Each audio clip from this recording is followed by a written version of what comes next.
Olá, Floripa, olá, Brasil, olá, mundo, eu Eustáquio André Patunas, e este é o programa Vida Inteligente, um tema instigante e intrigante. Recentemente, nós temos visto aí na mídia de que o núcleo da Terra está andando mais devagar, está faltando gasolina no núcleo da Terra, alguma coisa nesse sentido. E aí começam as conspirações, né? Cada um com as suas teorias, cada um trazendo isso, patati, patatá, dando palpites, a ciência dando a sua opinião, mas diversas opiniões em diversos canais da ciência, né? E os leigos usando profecias, isso e aquilo, e nós estamos aí todo mundo com a cabeça cheia de dúvidas. E para isso, então, eu convidei meu querido amigo de longa data, um dos primeiros entrevistados do Vida Inteligente, quase 18 anos atrás, né? Uma pessoa graduada para falar sobre o tema, né? Sobre o que está acontecendo, o que está acontecendo com a Terra, né? O que está acontecendo com o planeta Terra? Então nós chamamos aqui o ex-professor de Geociências da Universidade Federal de Santa Catarina, um longo parceiro de mais de 33 décadas, e astrônomo também, professor Paulo Araújo Duarte. Como é que você está, Paulo? Tudo bem? Tudo bem, tudo bem, tudo bem, Grego. Sempre um prazer aqui participar do Vida Inteligente. E eu agradeço muito aí pelo convite. Já fazia um tempo que eu não aparecia por aqui, mas é sempre um prazer estar aqui com você. E de modo geral aí, lidando com temas meio polêmicos, como é este que você fala agora, não é? Não, mas aí é que eu fico à disposição aí. Por isso que eu convidei você, porque você é uma pessoa equilibrada, te conheço há muitos anos. Então, você não é um chutador, você não é um paraquedista, como a gente diz aqui, né? Você é uma pessoa que trabalhou na área, foi professor disso, continua sendo professor, continua sendo, mesmo depois de aposentado, não importa. O conhecimento não se perde. Você é astrônomo, você. Então, uma pessoa perfeitamente adequada para nos dar um parecer, claro, o seu ponto de vista, sobre o que está acontecendo hoje com o planeta Terra, a sua sazonalidade, o seu passado, o seu presente, o seu futuro, o que vai acontecer e o que está acontecendo, principalmente.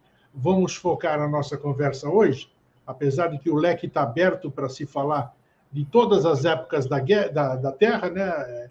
Que é um processo cíclico, né? Como a gente diz. Então, Paulo, qual é a verdade? Você já está inteirado, se acompanha direto aí, porque é da sua área também. O que está acontecendo hoje, de verdade, com o planeta Terra? Bom, a respeito dessa questão aí do núcleo da Terra parando, que a Terra vai parar, há muita coisa aí pela internet, e eu gostaria até de fazer assim uma introdução, pelo menos aí uns 3, 4 temas, Fica à vontade. para nós pensarmos um pouco a respeito e entendermos também o que vem depois, então, nas nossas explicações, não é? Perfeito. Em primeiro lugar, nós vivemos num mundo dinâmico, que é feito de muitas mudanças, de muitas transformações, de caos, não é? E de alguns equilíbrios passageiros. Isso acontece com o universo, acontece com o planeta Terra, com o Sol, com todos os astros, com o nosso corpo. Não é? Então, é preciso considerar isso, que nós estamos dentro de um mundo que é cheio de transformações, cheio de mudanças, de caos e de alguns equilíbrios passageiros. De repente, vem alguma coisa que rompe este equilíbrio, e aí, então, a natureza vai devagarinho tentando entrar em equilíbrio novamente. Com relação a essa questão aí do núcleo da Terra, eu posso lhe dizer que o movimento do núcleo já é algo conhecido há bastante tempo. Quando eu dava minhas aulas lá na UFSC, de astronomia, tal, eu já falava a respeito do movimento do núcleo para os alunos. o núcleo da Terra ele tem um movimento independente da rotação do planeta. Entende? Então, é só um introito assim que eu estou fazendo para o pessoal depois, então, entender, não é? O que vem mais adiante aí. Outra coisa também, a linguagem científica muitas vezes não é entendida pelos leigos, pelo povo em geral. O cientista dá uma informação, mas às vezes para o cientista é uma coisa e para os leigos é outra. E aí vem as deturpações da informação também, não é? E a própria imprensa também, às vezes, ajuda nessa questão aí, porque para a imprensa, de modo geral, interessa muito o espetáculo, não é? Interessa muito aquela coisa. Eu estou com um problema no seu áudio, Grego, não estou ouvindo você. Ah, sim, tá. Perfeito. Agora eu estabeleci. É E muito sensacionalismo da imprensa, né? sensacionalismo, exatamente, porque isso dá audiência, né? E muitas vezes o sensacionalismo interessa mais do que a informação correta, não é? Claro, claro. E outra coisa também, né? Hoje em dia nós temos as redes sociais que ajudam a potencializar essas informações e, em consequência disso, as informações, muitas vezes que não são a informação verdadeira, acabam sendo potencializadas e as pessoas vão retransmitindo, vão repassando, e gera uma certa confusão. Não é? Gera uma certa confusão. Então, são alguns esclarecimentos assim iniciais, não é, que eu queria passar. E com relação ao nosso planeta, é interessante pensar numa cebola. A cebola cheia de camadas. O nosso planeta é assim. Ele é com várias camadas. Tem a parte superior, que nós pisamos aqui, que é a crosta, que nós pensamos que é algo muito firme, mas não. Nós estamos em continentes, nós estamos em placas tectônicas e essas placas estão se movimentando. Não é? Todas elas já estiveram juntas. Por que elas se movimentam, Paulo? Uma curiosidade. Nós já tivemos o Gondwana, não é? O Gondwana, que eram todos os continentes juntos. Sim, isso. Tá? A Terra tem um movimento, mas essa crosta ela não é, digamos assim, uma coisa como se fosse uma casca de ovo. Tá. Né? Ela é toda repartida. E ela boia, e esses continentes, essas placas tectônicas, boiam num material pastoso que é o manto para o interior. O manto. Entendeu? Manto é um material.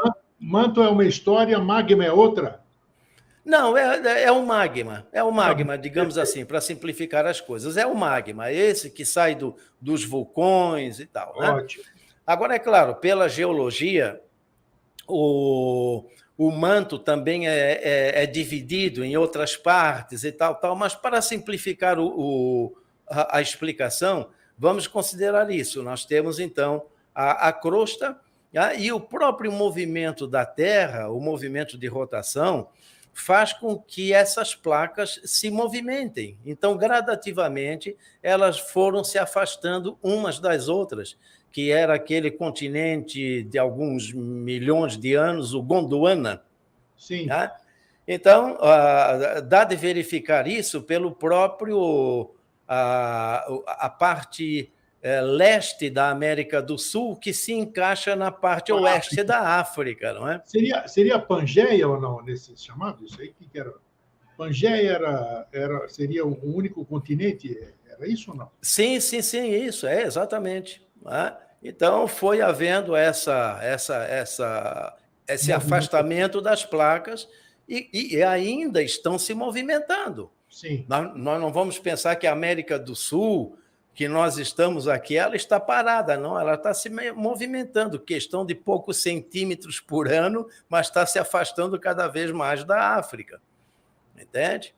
Então, por exemplo, a parte leste da África, lá no norte, a Etiópia, lá no nordeste, aquela região da Etiópia, que é chamado do chifre da África, aquela saliência que tem lá, aquela região também está se partindo, futuramente vai formar uma grande ilha, entende?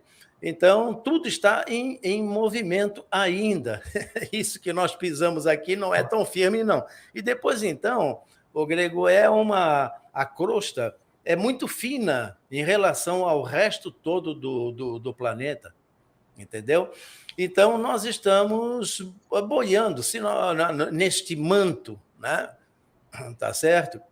E depois, então, do manto, então, nós temos lá no núcleo, no centro do planeta, o núcleo da Terra, que é um núcleo ferroso, em função da grande pressão que sofre todo aquele material, se junta muito, é sólido, entende? É a base de ferro e de níquel, mas o manto tem duas partes.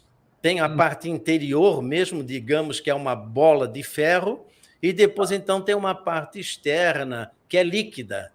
Então, essa bola de ferro, ela fica boiando dentro dessa parte líquida, que também é núcleo, mas é líquida. Pergunta de leigo, Paulo, pergunta de leigo. Muita gente deve estar se fazendo. Como a ciência sabe do núcleo? Do que é constituído o núcleo? Porque isso aí se fala com segurança, está nos livros, está nas aulas, está em todo lugar. Qual é a segurança? Sim. Alguém chegou lá no fundo para ver esse? Pegar uma colherada, né, e trazer para análise em laboratório. Exatamente. Quais são as evidências para corroborar isso, do que é constituído o planeta? Eu vou lhe dar a explicação. É a seguinte, vamos ver, por exemplo, estrela. Tá. Nós sabemos qual é a composição do Sol, que é uma estrela, sabemos a composição de outras estrelas, tamanho, etc., mas nunca ninguém foi lá na estrela, a tantos anos-luz de distância de nós, para pegar uma colherada e trazer e saber de que material a estrela é feita. Perfeito. Então, a ciência, ela se vale de métodos indiretos para fazer a sua pesquisa. Tá? Então, no caso, por exemplo, de uma estrela, imagine um prisma. Quando a luz passa pelo prisma, ela se divide em várias faixas, em vários setores, em várias raias. Isso. E cada uma daquela raia ali identifica um tipo de material. Então, isso aí é a espectroscopia. Perfeito. Entendeu? Então, pela luz de uma estrela que passa pelo espectroscópio, pode-se saber a composição dessa estrela, inclusive as proporções de hidrogênio, hélio, isso e aquilo e tal. Entende? Então... Porque já existem medições disso científicas, né? Sim. Existem equipamentos que fazem esse tipo de trabalho, não é? Tá. Então, isso é válido para a ciência, né? A utilização de métodos indiretos, tá certo? No caso, por exemplo, da arqueologia, a astroarqueologia, a arqueoastronomia, geologia, que se utilizam de escavações, e por meio dos sedimentos que aparecem nessas escavações, pode-se identificar, por exemplo, o clima há alguns milhões de anos. Então, pode-se identificar o clima e várias outras características, se foi um período muito seco, um período muito chuvoso, e encontram-se também alguns fósseis de animais, pode-se deduzir que animais eram esses. Então, isso é, digamos, um método também indireto, que se pode dizer. Sim, por exemplo, deixa eu explorar bem a nossa parte leiga, vamos dizer. Tá certo, eu cavo 100 metros, 200 metros, vamos dizer, não importa. Eu vou saber, eu já vi, você já mais do que eu já viu, um monte de gente já viu, os sedimentos, que dá para identificar tudo isso que você fala. A gente vê fósseis e tudo. Agora, como ir além? Isso aqui, alguém pode dizer assim, Paulo, isso aí é 100, 200 metros, e para baixo, como é que eu vou sabendo o que tem mais abaixo do que é constituído? Sim, não, são feitas perfurações com brocas, assim como se faz, por exemplo, para chegar no petróleo. Sim, né? São feitas perfurações de vários metros para se deduzir. Até, quilômetros? Até quilômetros até, sim. Tem uma fossa na Rússia que ela chegou a quase porque a fossa mais profunda que nós temos é no Índico, né? Me parece no Pacífico, 11 quilômetros. Fossa das Marianas. Das Marianas, exato. E essa escavação lá na Rússia chegou muito perto disso. Sim. Entende? Então, com base nesses sedimentos, aí pode-se fazer até uma história do planeta Terra. Os sedimentos mais lá no fundo são os mais antigos, e conforme a gente vai vindo para cima, nós vamos tendo os sedimentos mais recentes e podemos ter uma história do planeta Terra, do clima, umidade, temperatura, tipos de animais. Entende? Então, vamos fazer um parênteses. Nós temos aqui hoje, com a nossa astronomia, com a nossa capacidade de fazer viagens interestelares, nós temos aqui um planeta dentro do nosso sistema solar, que é Júpiter, que é um gigante. Correto, 11 vezes o diâmetro da Terra. Perfeito. E a gente sabe que a constituição de Júpiter é gasosa, certo? Correto. Ou não? Correto. Então, todo o planeta tem o mesmo processo de formação na sua devida idade, vamos dizer, enquanto está crescendo, ele é exatamente igual, porque se Júpiter é um processo gasoso, uma prospecção de Júpiter, que é gigantesco, através das sondas, poderiam mostrar como teria sido a Terra no passado. Isso procede? Não necessariamente, porque nós temos uma divisão dos planetas, os chamados planetas terrestres, que são Mercúrio, Vênus, Terra e Marte, que são muito parecidos, são planetas, digamos, sólidos. Sim. Agora, a partir de Júpiter... Já tiveram outra constituição no passado. Mas não uma constituição igual a de Júpiter, gasoso, e depois então foi esfriando e formando rocha. Não. Sabia disso. Esses planetas terrestres, eles foram formados já a partir da união de uma série de asteroides e pedaços aí de pedras e tal, entende? De rochas, entendeu? Agora, a partir de Júpiter, Saturno, Urano e Netuno, esses foram formados a partir de gases, são planetas exteriores chamados. São gasosos, mas não significa que eles irão ficar igual à Terra, que aos poucos vão ficar sólidos e ficar igual à Terra. Não é isso. Eles provavelmente vão permanecer gasosos. Inclusive, Júpiter até, ele é tido como uma estrela que não deu certo. Olha só. Se Júpiter tivesse tido um pouquinho mais de massa, ele teria se transformado também numa estrela, num processo semelhante ao do Sol. O Sol tinha muita massa, acabou se transformando numa estrela. Júpiter não, mas se Júpiter tivesse tido um pouco mais de massa, teria passado pelos mesmos processos que o Sol passa, do núcleo, fusão nuclear e essa coisa toda, e aí então teria se transformado numa estrela. E aí nós teríamos duas estrelas, quer dizer, um sistema binário. Olha, que Sol e Júpiter. Aí seria tudo diferente. Com certeza.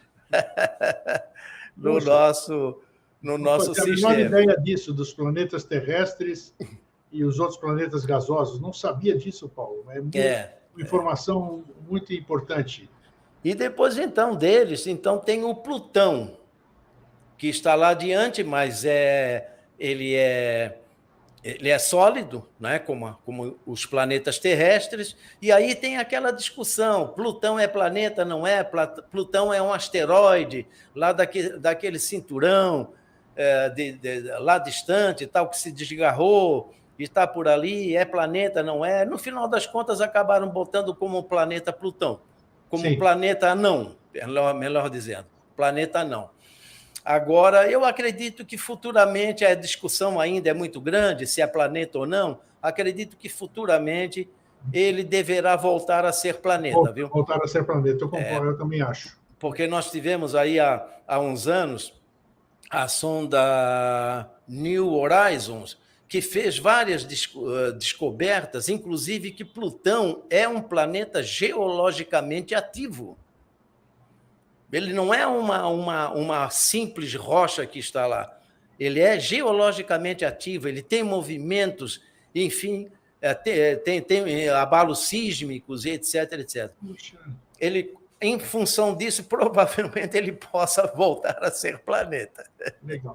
Depois desse esclarecimento maravilhoso que eu te interrompi, vamos voltar para a bola de ferro no centro da Terra. Ah, sim, a bola de ferro no centro da Terra, tá certo. Bom, então vamos considerar assim, grosseiramente, a Terra como um ovo, então. A casca é a crosta onde nós pisamos, são os continentes, né? E o manto seria a clara e a gema seria o núcleo da Terra. Grosseiramente, assim, para a gente imaginar como é a Terra, tá certo? Tá? Então, como eu disse, o núcleo é sólido, mas tem uma camada externa, que é líquida. Esse núcleo ferroso, então, ele fica se movimentando ali. Eu ia perguntar isso. Ele tem um diâmetro, juntando a parte interior e a parte exterior, de mais ou menos 3.500 quilômetros. O planeta Plutão poderia ser colocado lá no lugar do núcleo e ainda sobraria espaço. Ah, que interessante. Sim. O nosso núcleo é um pouco maior que o próprio planeta Plutão. Entendeu? Então, ele tem um movimento, né, independente da rotação da Terra. Alguns estudos aí já identificaram que ele tem um certo período, um certo ciclo de 70 anos, mas é algo que ainda precisa ser confirmado, mas é o que corre por aí no mundo científico. Eu li sobre isso. 70 anos. Ele se movimenta um pouco mais rápido do que a Terra, mas depois, então, ele se movimenta mais lento um pouco. Mas não significa que ele vai girar ao contrário, como o pessoal tem falado aí. Não é isso. Que agora o núcleo da Terra parou e agora ele vai girar ao contrário, mas não é isso. Não é isso. Tá? Nós vamos entender melhor como funciona isto aí, tá bom? Vamos lá. Então nós já... bom, e no caso, então, do núcleo da Terra, você perguntou como se sabe, se ninguém foi lá tirar uma colherada para analisar em laboratório, isso, não é?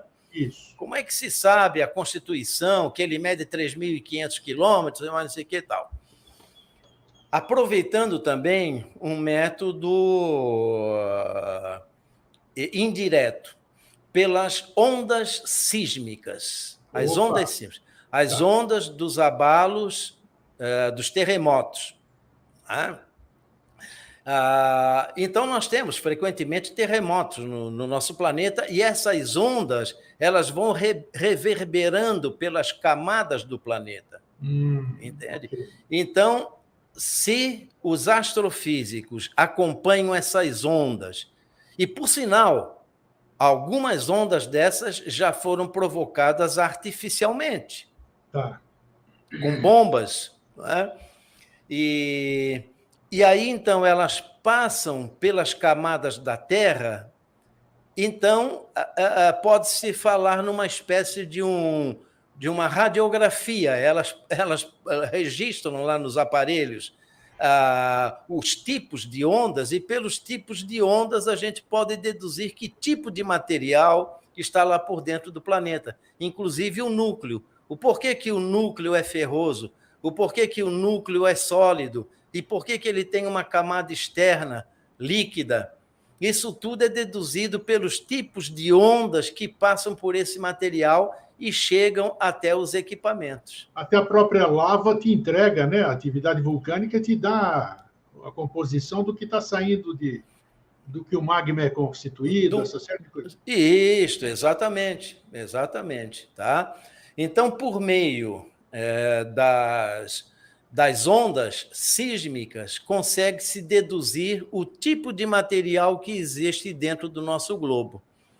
Por isto, essa classificação do magma ou manto, né, essa parte abaixo da superfície, e depois, então, o núcleo.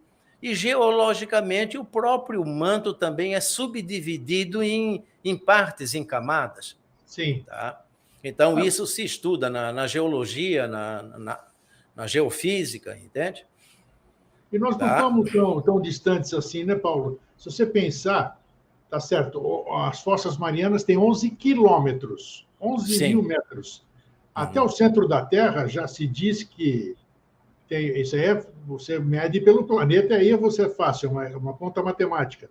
Tem 6 mil e tantos quilômetros, 6 mil e tantos quilômetros. Na verdade, isso é uma distância pífia, vamos dizer, né?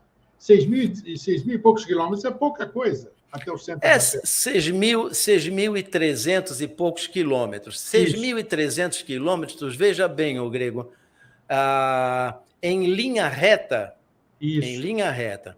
o Brasil, de norte a sul, tem 8.000 quilômetros. Foi perfeito, então? É o que eu estou falando. É menor do que a distância de onde nós estamos pisando agora. Até o centro da Terra é 6.300 quilômetros. Exato, não é? Então, nós estamos dentro de um grande forno, vamos dizer, né? Um grande forno. Exatamente, E também aí falando desses métodos indiretos, entende? Hoje em dia se fala numa partícula subatômica que é o muon, M-U-O-N, muon. Tá. Esse muon, ele é provocado, ele é, digamos assim, feito, elaborado nas altas camadas da atmosfera com as partículas do Sol, que bombardeiam a nossa alta atmosfera. E esses muons, eles estão passando pelo nosso corpo. Nós não sentimos nada, mas eles estão passando pelo nosso corpo. Agora, quando eles são controlados, eles podem ser utilizados, ô Grego, para fazer uma radiografia, digamos assim, com os equipamentos, não é? Fazer uma radiografia de certas estruturas, como, por exemplo, as pirâmides, os próprios vulcões, para se entender melhor como eles estão constituídos. Inclusive, a pirâmide de Gizé, ela tem uma câmera ou uma câmara lá no fundo que ainda não se chegou até lá e ela parece ser um mistério. É um oco que existe por lá, embaixo, entende? Então, ou os cientistas estão usando ou estão pensando em usar para identificar com os muons o que é esse oco que tem lá por baixo. Eu vou até anotar isso. Pirâmide. É sensacional. Muons, M-U-O-N. N de nada. Né? Muon, que interessante. Então, isso com isso, com essa tecnologia, é capaz da gente fazer um raio-x mesmo por exemplo, eu pegar a grande esfinge, que dizem que tem também câmeras, acesso lá. Como é que é esse equipamento? Como é que eu jogo essas ondas, ô Paulo? Bom, isso aí só mesmo os geofísicos especialistas nisso, né, que fazem este processo. Eles precisam... Já estão fazendo. Sim. A tecnologia já dominada. Permite isso. Pegaram, porque, por exemplo, eles estão passando aqui por nós, pelo nosso corpo, nós não estamos sentindo nada. Mas se os cientistas conseguem captar esses muons e jogar numa determinada direção por um equipamento que do outro lado capte, não é? Sim. Então dá de fazer uma radiografia. Caramba. Né? É como se faz as radiografias do corpo humano, né? Entende? Perfeito. Agora, me diz uma coisa, Paulo, nós estamos falando disso. Diga. De movimento da Terra e essas coisas todas, né? Nós já tivemos outros movimentos ou outras mexidas internas, digamos assim. Tanto é, vamos recordar aqui, por favor, quando é que aconteceu esse problema, se é que é problema, não sei, quando o eixo da Terra se mexeu para 23 graus e meio. Quando que aconteceu isso e por que aconteceu isso? Bom, mas aí você está falando do eixo da Terra geográfico ou magnético? Magnético, né? Apesar de que o geográfico aconteceu também porque se você vai no deserto, você encontra fóssil. Aquilo lá já foi água um dia, né? Sim, exato. Região, no nosso Planalto Central tem fóssil. Então já foi mar aquilo lá também. Exato. Você pode aproveitar e explicar as duas coisas, o magnético e o geográfico. As influências são muitas, entende, o Grego? Essa questão do eixo, da inclinação do eixo da Terra, né? O eixo geográfico e o magnético, mas principalmente o eixo geográfico. As influências são muitas. Temos influências do Sol, influências das marés, influências da Lua. A Lua é um astro extremamente importante para o nosso planeta, porque a Lua ela mantém a Terra estabilizada com relação ao seu eixo. Existe uma pequena variação, uma pequena movimentação entre 24 graus do eixo geográfico, de 24 graus até 23 graus e 27 minutos.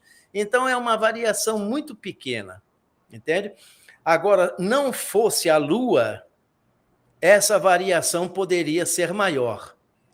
E aí as transformações climáticas e uma série de outras coisas seriam mais aceleradas, digamos assim. Isso mexeria com o nosso núcleo ou não tem nada a ver também? É aí que eu queria chegar. Não, o núcleo tem esse eixo magnético que é gerado pela parte externa, pela parte líquida. Essa parte líquida é que gera o eixo magnético da Terra.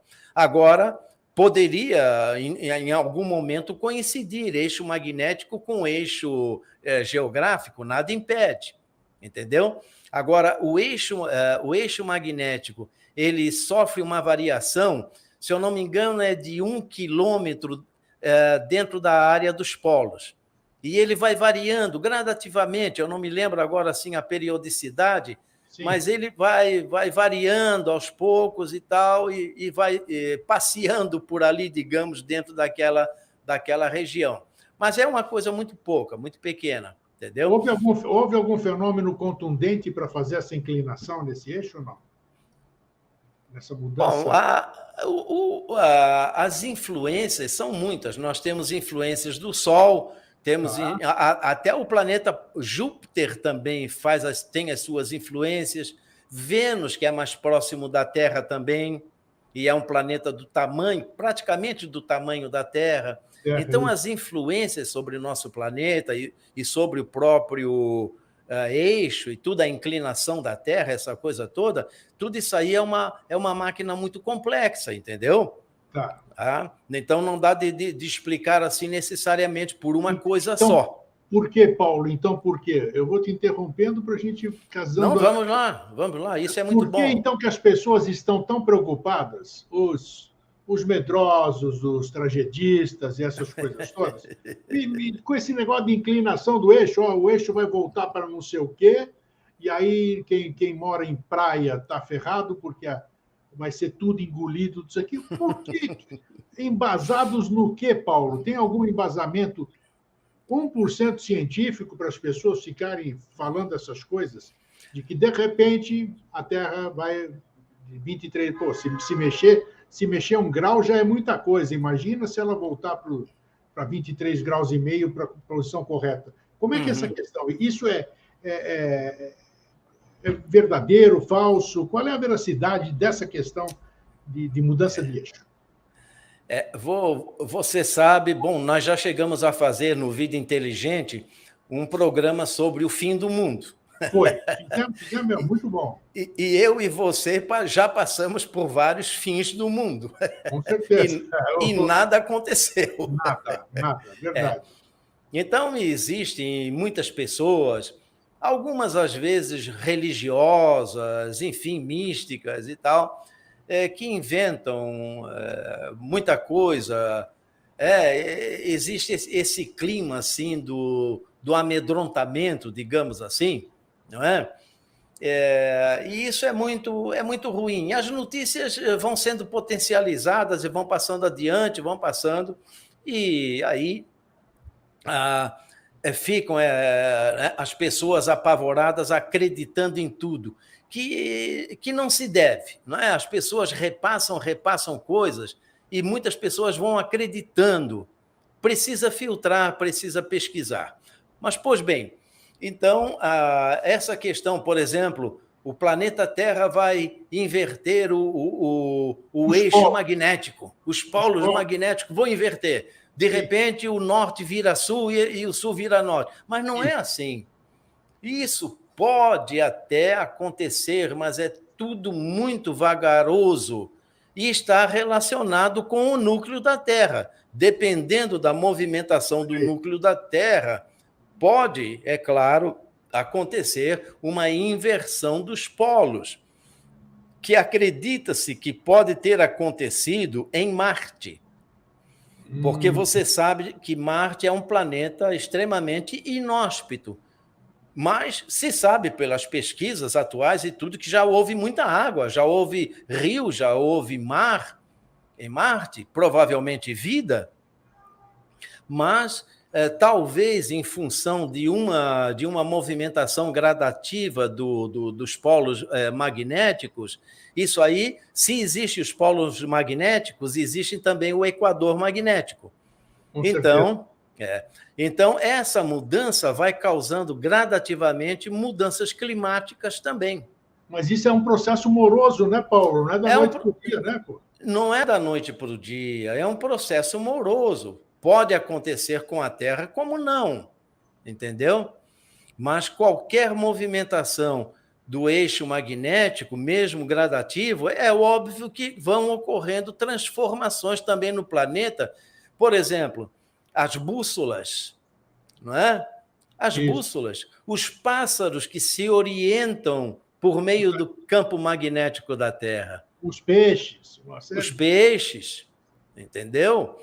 E as próprias plantas também, tudo isso vai causando uma transformação na vida no planeta Terra.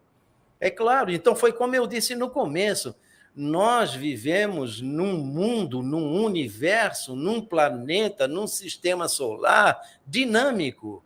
Nada está parado. E tudo é cíclico também, né? E tudo também é cíclico. Não é? Algumas coisas não, mas outras são cíclicas. Entendeu? Então, é preciso compreender isso. Agora, os cientistas, porque houve um estudo recente de pesquisadores chineses, não é? E que eles divulgaram os seus estudos em relação ao núcleo da Terra, e o pessoal tem deturpado um pouco essas informações. Como, por exemplo, eu vou lhe dar aqui, deixa eu pegar aqui, eu vou lhe dar aqui uma manchete do dia 27 de janeiro deste ano, 2023, de um jornal aí da internet e tal. Eu vou preservar o nome, inclusive do articulista, que diz assim: núcleo da Terra freou rotação e se moverá em sentido oposto, dizem os geólogos. Eu não vi nenhum geólogo que tivesse dito isso. Pois é.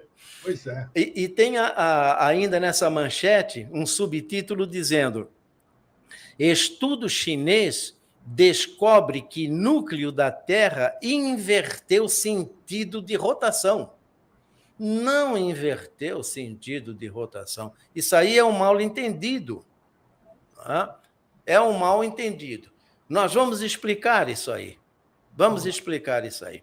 Essa pesquisa dessa dupla chinesa de astrofísicos constatou que até 2009 a rotação do núcleo era maior que a rotação da Terra. O núcleo da Terra gira no mesmo sentido da rotação do nosso planeta, mas ele era um pouquinho mais acelerado que a rotação do planeta. Tá? Isso até 2009. Depois disso, o núcleo teria, entre aspas, parado e agora estaria fazendo uma rotação oposta. Provavelmente essa expressão rotação oposta, dita pelos cientistas, é que pode ter confundido um pouco a cabeça do pessoal. Tá? É onde eu digo que, às vezes, a linguagem científica não tem o mesmo significado para o cientista e para o leigo. Eu vou explicar isso aí. Essa tal da rotação na direção oposta, que foi a expressão. Inclusive, antes de você continuar, o que você está falando foi a chamada do programa. A chamada do programa é exatamente a pesquisa dos dois chineses. Dos chineses, pois é. Então, nós estamos falando sobre isso. Que é a razão deste burburinho atual, né? A respeito do núcleo do planeta, né? Mas vamos imaginar o seguinte, essa tal de rotação na direção oposta. Vamos imaginar, Grego, vamos ver se aparece aqui na câmera. Nós estamos em dois carros. Eu estou no carro A e você está no carro B.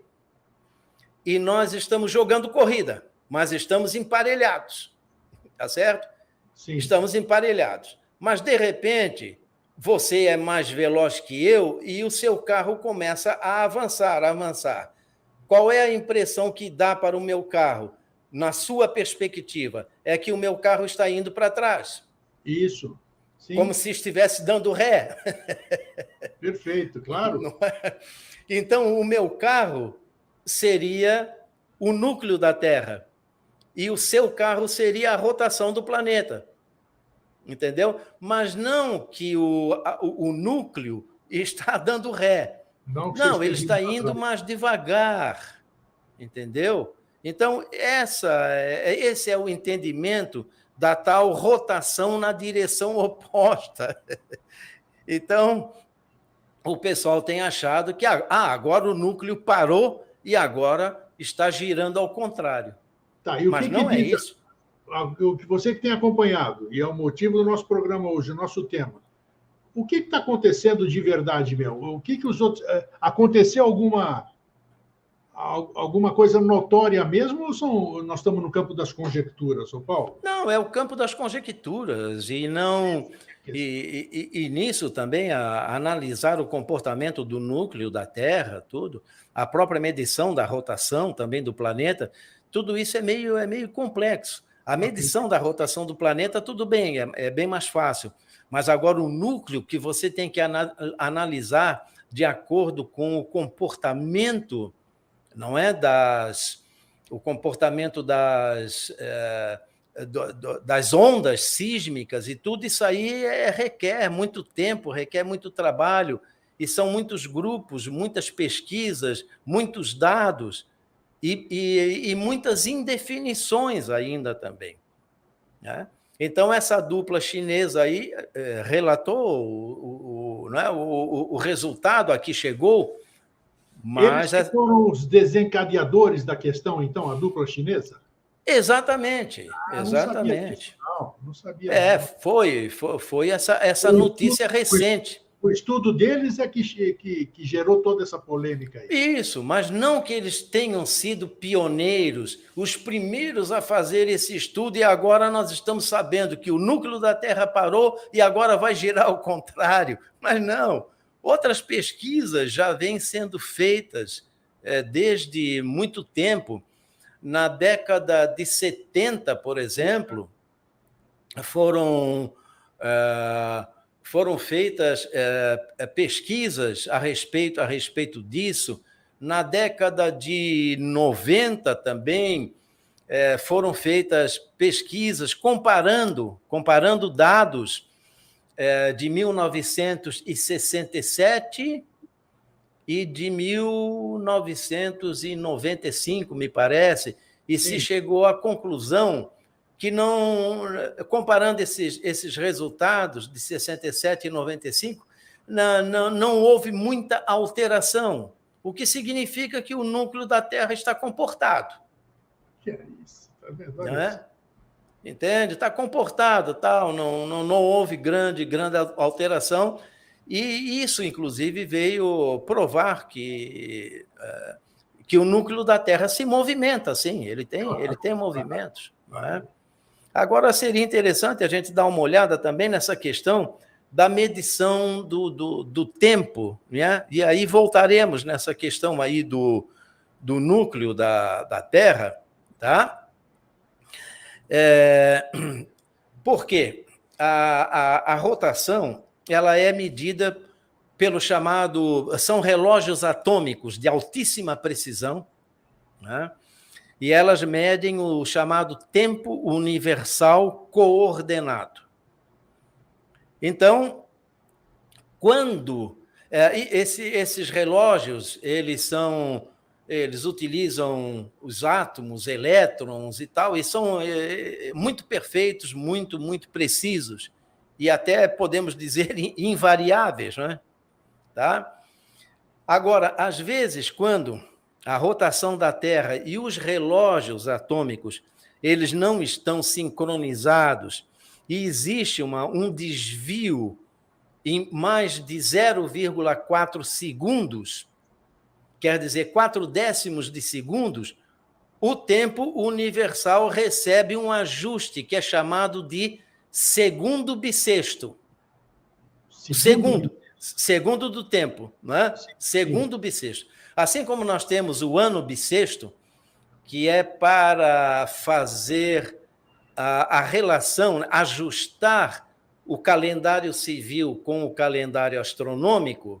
Isso. Que é o ano bissexto, aquele acréscimo de um dia no mês de fevereiro a cada 4 anos e tal. Também existe, nesse controle da rotação da Terra, existe o chamado segundo bissexto, que é acrescentado de tempos em tempos ou ele é retirado de tempos em tempos. Olha só. Então, existe o segundo bissexto positivo, mas existe também o negativo. É um ajuste, né? É um ajuste, isso. Então, com isso, se controla a rotação da Terra, e os geofísicos, fazendo um estudo do núcleo da Terra, pode-se comparar. Será que o núcleo agora está mais adiantado ou está mais atrasado? Como é que está a situação? Entendeu? Porque o núcleo da Terra ele se desloca, acho que nós já dissemos isso, ele se movimenta independentemente da rotação do planeta. Tá? Desde 1972, vem sendo adicionado 1 segundo bissexto a cada mais ou menos 18 meses, em média, vem sendo 1 segundo bissexto. Segundo bissexto, a cada 18 meses, olha só. Agora, essa diferença entre o tempo universal coordenado e a rotação da Terra, isso tudo é uma fração de segundos. É uma fração de segundo. Tanto é que quando a Terra se movimenta um pouco mais rápido, os dias são mais curtos. E quando ela se movimenta um pouco mais devagar, a rotação, os dias são mais longos. Mas isso, Grego, isso ninguém percebe. Porque é questão de fração de segundo. Nossa. Ninguém percebe isso. No seu dia a dia, no seu cotidiano, no seu trabalho, né? Na sua vida em geral, enfim, ninguém percebe isso. Mas o mundo científico percebe. Agora, quando vem alguma informação do mundo da ciência, dizendo que a Terra está girando um pouco mais rápido, pronto. Aí já vem o pessoal Claro, claro.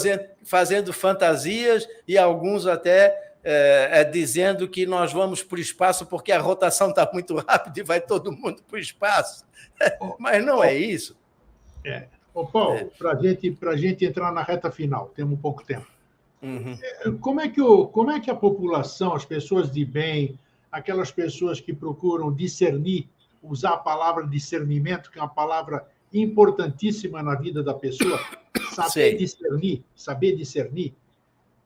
Hoje nós estamos dando uma enorme contribuição para as pessoas que vão nos assistir, estão nos assistindo. Como nos precavermos sobre notícias desse tipo? Como saber interpretar? Ou como... Hoje você pode, por exemplo, outro dia apareceu aí que uma nação havia invadido outra. Porque apareceu, veja a seguir no telejornal tal. O que eu fiz? Eu recebi um vídeo. Uhum. Eu entrei em todos os portais, entrei em portais internacionais, inclusive, e fui procurar saber se tinha algum fundamento aquilo. Não estava mais em lugar nenhum, ou seja, era uma notícia falsa plantada. Exato. Igual a notícia que nós estamos discutindo hoje, parou de movimentar o centro da Terra, está invertendo para cá. Onde a gente pode buscar a situação correta do planeta? Qual é a fonte que a gente... Alguém falou um besterol, ou alguém fez alguma coisa apocalíptica. Onde eu posso buscar esse tipo de informação? Qual é a orientação que você dá para as pessoas antes de sair divulgando fake news, mentiras e outras coisas mais? Há pessoas que praticamente vivem grudadas no celular o dia inteiro. Sim. E repassando qualquer coisa. Eu mesmo tenho colegas que fazem isso. E, às vezes, algumas coisas absurdas. Por exemplo, eu recebi por esses dias uma mensagem que dizia que o aquecimento... É até de rir. Que o aquecimento global é responsável pelo núcleo da Terra ter parado. Olha aí. Quer dizer, uma bobagem, tremenda bobagem, né? Mas as pessoas ficam repassando isso. Pois é isso que eu... E esse repasse é que é o grande problema, entende? Precisa pesquisar, e hoje nós temos, ninguém mais consulta enciclopédia Barça, não. Enciclopédia Delta Larousse. Exatamente. Isso aí virou museu. Hoje em dia nós temos a internet, mas nós temos muitos órgãos científicos que ajudam nessa pesquisa, entendeu? Então tem que saber filtrar, não é qualquer jornal, qualquer informação. Esse jornal do dia a dia, por exemplo, muitas vezes apela para o sensacionalismo. Claro. Então não é por isso aí, é buscar entidades científicas, universidades, por exemplo, e buscar a informação antes de repassar as informações sensacionalistas. Entende? É muito... Hoje se vive de visualização, a visualização é remunerada. Se é verdadeiro ou não importa, entendeu? Então, Paulo, em síntese, todos nós podemos dormir tranquilos, que não vamos flutuar, não vai acontecer nada. Não vamos flutuar, a Terra não vai balançar de jeito nenhum. Como se a gente pudesse fazer alguma coisa também, né? O que a gente pode fazer? Segurar a Terra? Não dá, ué. Segurar a Terra não dá. Relaxa. Fazer o núcleo ir mais rápido porque ele está atrasando. Não dá de mexer. Nós estamos, na verdade, né, o Grego, nós estamos à mercê das coisas do universo. Veja, por exemplo, o planeta Terra já passou por pelo menos 5 grandes extinções em massa. Já falamos aqui no Vida Inteligente. Falamos no Vida Inteligente, tem um programa a respeito disso. Isso. Não é? Há 250 milhões de anos, nós tivemos uma extinção de 95% da vida no planeta. Imagine só, 95%. Isso, quase. Quase a totalidade. Há 65 milhões de anos, então, tivemos aquele famoso asteroide que bateu na península de Yucatán, ali no México e tal. né? E tivemos 70% a 75% da vida extinta, inclusive os dinossauros. Olha só. Não é? Mas não foram só os dinossauros, muitos outros animais. Entende? Agora, mas não é porque o asteroide bateu e matou todo mundo, não é. Isso é gradativo. Ele bateu, os vulcões entraram em erupção. Processos. É um processo gradativo e muita fuligem na atmosfera.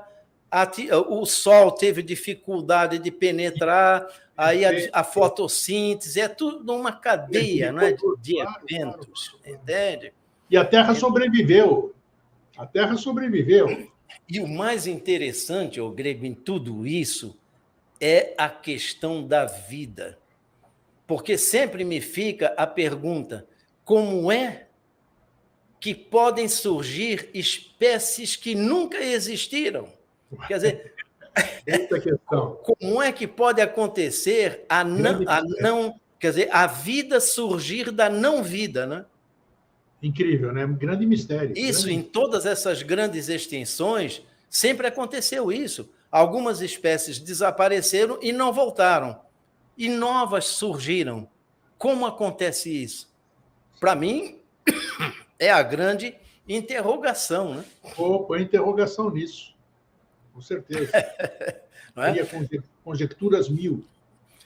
Nós já tivemos também 3 grandes glaciações no nosso planeta, e isso é cíclico, como você falou, as coisas são cíclicas.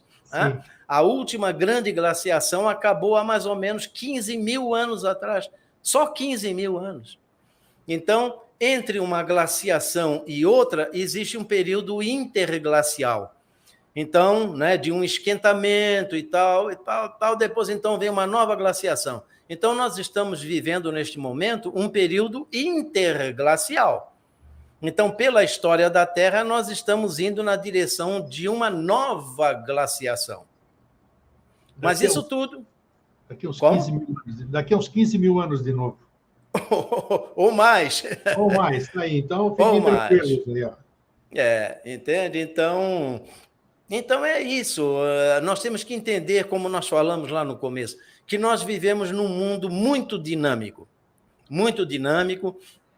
e por essa razão, essas informações precisam ser pesquisadas.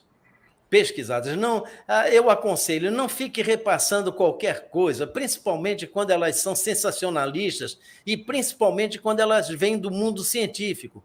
Procure se informar. Hoje a internet tem muitos locais sérios para se pesquisar. Então, mas quando você remunera a mentira, dá nisso, Paulo. Remunerar. Pois é. Meu querido amigo e irmão Paulo Duarte, foi sensacional o esclarecimento, muito bom. Não podia imaginar que a gente pudesse ser tão feliz na abordagem desse tema. Eu acho que ficou inteligível, claro, e que as pessoas podem desligar os seus aparelhos agora, o seu celular, a sua TV, o seu modem, não sei o quê, vai dormir tranquilo. Dormir tranquilo. Deixa não tirar lá, rapaz. Deixa lá. E desligue um pouquinho o celular e vão ler um bom livro, não é? Tá aí, gastar uma meia hora por dia lendo um livro. Vai conhecer o universo, vai ver com os planetas qual é a verdade sobre eles. Eles têm um equilíbrio, eles têm uma sincronia, eles têm... Então, é assim, não adianta. Então é isso, Paulo. Obrigado aqui, meu querido. Muito obrigado. Tá bom, Grego. Eu que agradeço aí pelo... e até a próxima oportunidade, porque você sabe que você vai voltar, né? Vira e mexe, eu consulto. Paulo, que tal a gente falar desse tema aí que tá? Paulo sempre à disposição aqui. Eu fico sempre à disposição e agradeço muito aí pelo convite que você me fez e fico à disposição, né? Eu sei que você tem aí uma plateia muito cativa, muito importante, então eu fico feliz também de dar alguma contribuição aí para todo o teu pessoal aí, tá? Isso. Valeu, Paulo, obrigado. Fraterno abraço para você. Grande abraço, tudo de bom, tchau. Gente, belo programa, né? É muito esclarecedor. Nossa, aqueles negócios de 4 planetas Terra, 4 planetas gasosos, fazia a menor ideia. Isso prova a gente não sabe absolutamente nada. O conterrâneo meu que falou só sei que nada sei, ele estava certíssimo. Como é bom aprender, né? Como é bom ampliar o teu conhecimento. É isso aí, gente. Façam um bom uso das informações de hoje. Durmam tranquilos, sigam sua vida, sejam felizes. Um fraterno abraço e um feliz sempre.